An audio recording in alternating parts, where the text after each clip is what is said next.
بسم اللہ الرحمن الرحیم۔ آج بات کریں گے ایک چھوٹا سا گناہ کیسے ہماری ساری زندگی کی عبادت کو ضائع کر سکتا ہے۔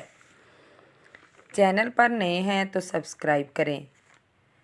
بعض اوقات ایسا ہو جاتا ہے کہ کہیں کسی وقت غصیان سے خطا ہو جاتی ہے یا جذبات کے طوفان میں آ کر کوئی غلط حرکت ہم کر بیٹھتے ہیں، پھر تو فوراً توبہ کر لیتے ہیں، یہ مستثنیٰ ہے۔ اس کے بارے میں 3 الفاظ کہے گئے ہیں۔ پہلی خطا یعنی آپ جو کر رہے ہیں یا کرنے جا رہے ہیں اس کے بارے میں آپ کو پتہ ہی نہیں، انجانے میں غلط کام کر دیا، یہ خطا ہے۔ جس کے بارے میں انسان جانتا ہی نہ ہو کہ یہ کرنا غلط ہے یا صحیح ہے تو وہ اس حرکت کا ارتکاب کر دے تو یہ خطا ہے۔ دوسرا غصیان ہے، یعنی آدمی کے اوپر غفلت کا وقت آ جاتا ہے، دل پر پردہ پڑ جاتا ہے، پتہ تو ہوتا ہے اس کو کہ یہ کام غلط ہے، لیکن وقتی پردے کی وجہ سے، غفلت کی وجہ سے وہ یہ گناہ کر بیٹھتا ہے یا غلطی کر بیٹھتا ہے۔ خود ہمارے نبی حضرت محمد صلی اللہ علیہ وآلہ وسلم فرماتے ہیں کہ میرے دل پر بھی کبھی کبھی حجاب سا آ جاتا ہے تو میں دن میں 70 مرتبہ استغفار پڑھتا ہوں۔ اس کا مطلب نعوذ باللہ یہ نہیں کہ آپ صلی اللہ علیہ وآلہ وسلم سے کوئی غلطی سرزد ہو جاتی تھی، نہیں، بلکہ یہ بس انہوں نے بتایا ہے کہ میں بھی دن میں 70 مرتبہ استغفار کرتا ہوں۔ اس پردے کی آڑ میں ہم سے کوئی غلط حرکت ہو گئی تو اس پر توبہ کر لینا اللہ تعالیٰ کو بہت پسند ہے۔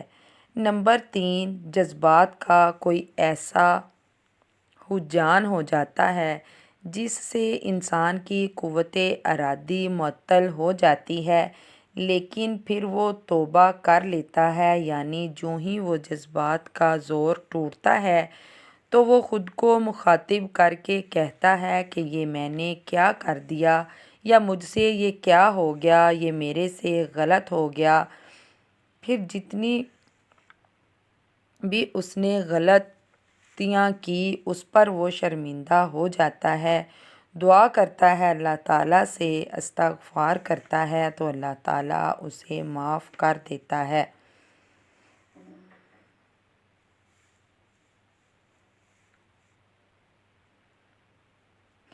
اللہ تعالیٰ فرماتا ہے کہ جتنی بھی غلطیاں ہو گئی، گناہ ہو گئے، پھر اسے غلطی کا احساس ہو گیا تو اس نے توبہ کر لی تو یہ ایک بہترین عمل ہے۔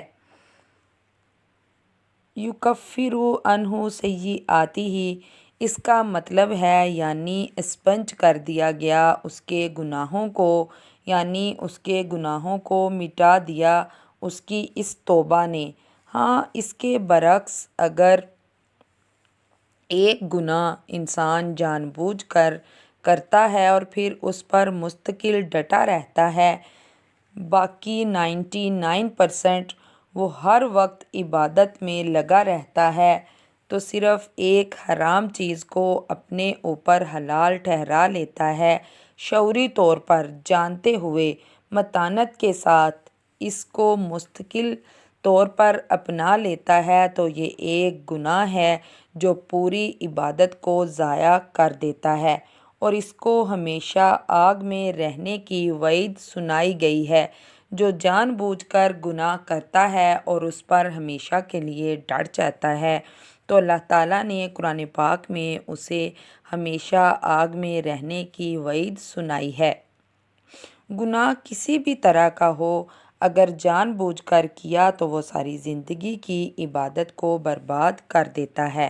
اللہ تعالیٰ توبہ ضرور قبول کرتا ہے، یہاں تک ارشاد فرماتا ہے اللہ تعالیٰ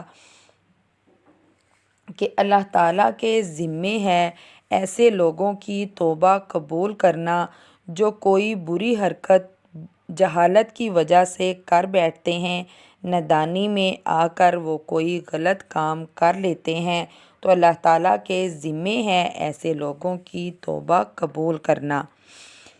کسی وقت ایسا ہو جاتا ہے کہ جذبات پر کنٹرول نہیں ہو سکتا اور گناہ ہو جاتا ہے، پھر احساس ہوتے ہی توبہ کر لی تو اللہ تعالیٰ ایسے گناہ پر اپنے بندے کو معاف کر دیتا ہے۔ سورۃ نساء میں اللہ تعالیٰ فرماتا ہے کہ اللہ شرک کرنے کے علاوہ جو بھی گناہ ہیں اسے بخش دے گا۔ شرک کے علاوہ گناہ کون کون سے ہیں ہم تو غور ہی نہیں کرتے۔ اے مومنو، غور تو کیا کرو۔ اگر یہ گناہ غیر شعوری طور پر ہو رہا ہو، کوئی ارادہ نہ رکھتا ہو، تو معافی مانگنے پر اس گناہ کی معافی مل جائے گی۔ اللہ تعالیٰ تو اتنا غفور الرحیم ہے، یعنی بعض اوقات ایسے گناہ ہو جاتے ہیں جن پر ہم معافی بھی نہیں مانگتے، اللہ ہمیں صغیرہ گناہوں کی معافی بن مانگے ہی عطا فرما دیتا ہے۔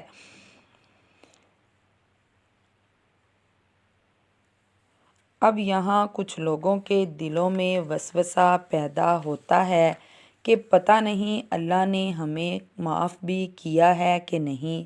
ایسے وسوسے شیطان انسان کے دلوں میں ڈالتا رہتا ہے، لوگوں سے بڑی بڑی غلطیاں ہو جاتی ہیں۔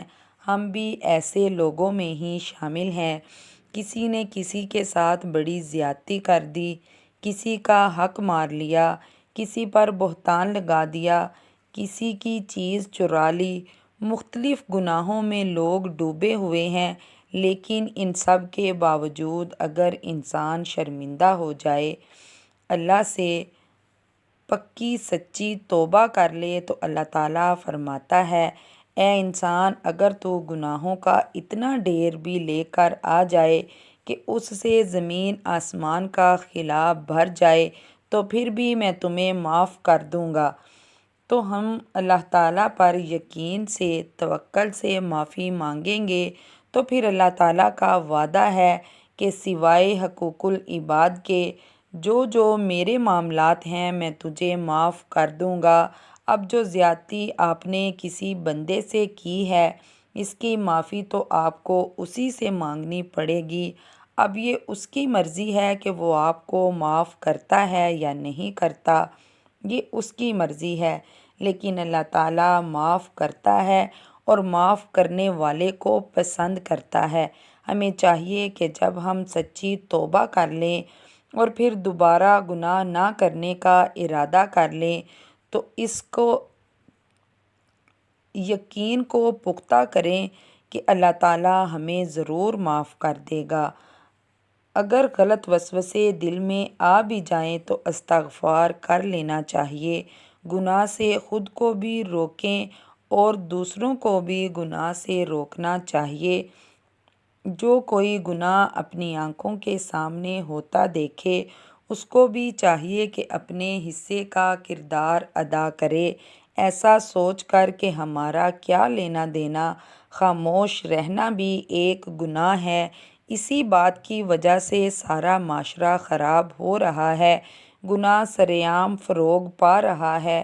ہر کوئی یہ سوچ کر خاموش ہے کہ ہمارا کیا لینا دینا، اس کا معاملہ ہے یہی جانے۔